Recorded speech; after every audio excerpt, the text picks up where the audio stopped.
13 വയസ്സ് താഴെയുള്ള കുട്ടികളിൽ കോമൺ ആയിട്ട് കണ്ടുവരുന്ന ഒരു കാര്യമാണ് ഗ്രോയിങ് പെയിൻസ് അഥവാ രാത്രികാലങ്ങളിലെ കാലുകളിലെ വേദന.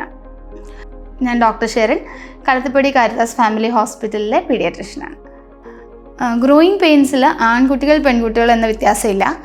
അത് ഒരു സ്പോർട്സ് ആക്ടിവിറ്റി അല്ലെങ്കിൽ ഒരു ഡാൻസ് പ്രോഗ്രാം അങ്ങനത്തെ എന്തെങ്കിലും ഒരു ഫിസിക്കൽ ആക്ടിവിറ്റിക്ക് ശേഷമായിരിക്കും കുട്ടികൾ കൂടുതലായിട്ട് കംപ്ലയിൻറ്റ് ചെയ്യുന്നുണ്ടാവുക.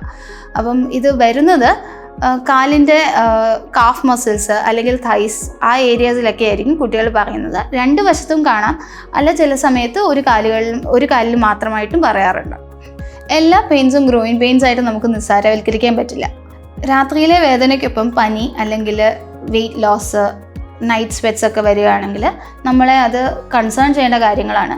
വൈറ്റമിൻ ഡി ഡെഫിഷ്യൻസി മൂലം പോലും നമുക്ക് വേദനകൾ ഉണ്ടാകാം. ഇതൊക്കെ ഒരു ഡോക്ടറെ കണ്ട് ട്രീറ്റ്മെൻറ്റ് എടുക്കുന്നതാണ് ഏറ്റവും നല്ലത്. വേറെ കാരണങ്ങളൊന്നുമില്ല എന്ന് ഉറപ്പ് വരുത്തിയതിന് ശേഷം നമുക്ക് ഗ്രോയിങ് പെയിൻസിനെ ട്രീറ്റ് ചെയ്യാം. അത് ട്രീറ്റ് ചെയ്യുന്നത് വളരെ സിമ്പിളാണ്. വീട്ടിൽ തന്നെ ചെറിയ ചൂട് വയ്ക്കുക അല്ലെങ്കിൽ തിരുമ്മി കൊടുക്കുക. ഇതൊന്നും പറ്റില്ല എന്നുണ്ടെങ്കിൽ മൈൽഡായിട്ടുള്ള പെയിൻ കില്ലേഴ്സ് നമുക്ക് യൂസ് ചെയ്യാൻ പറ്റുന്നതാണ്. ഗ്രോയിങ് പെയിൻസ് ഒരു അസുഖമല്ല. സാധാരണഗതിയിൽ വേറെ കാരണങ്ങളൊന്നും ഇല്ലെങ്കിൽ ഗ്രോയിങ് പെയിൻസ് തനിയെ റിസോൾവ് ആകും.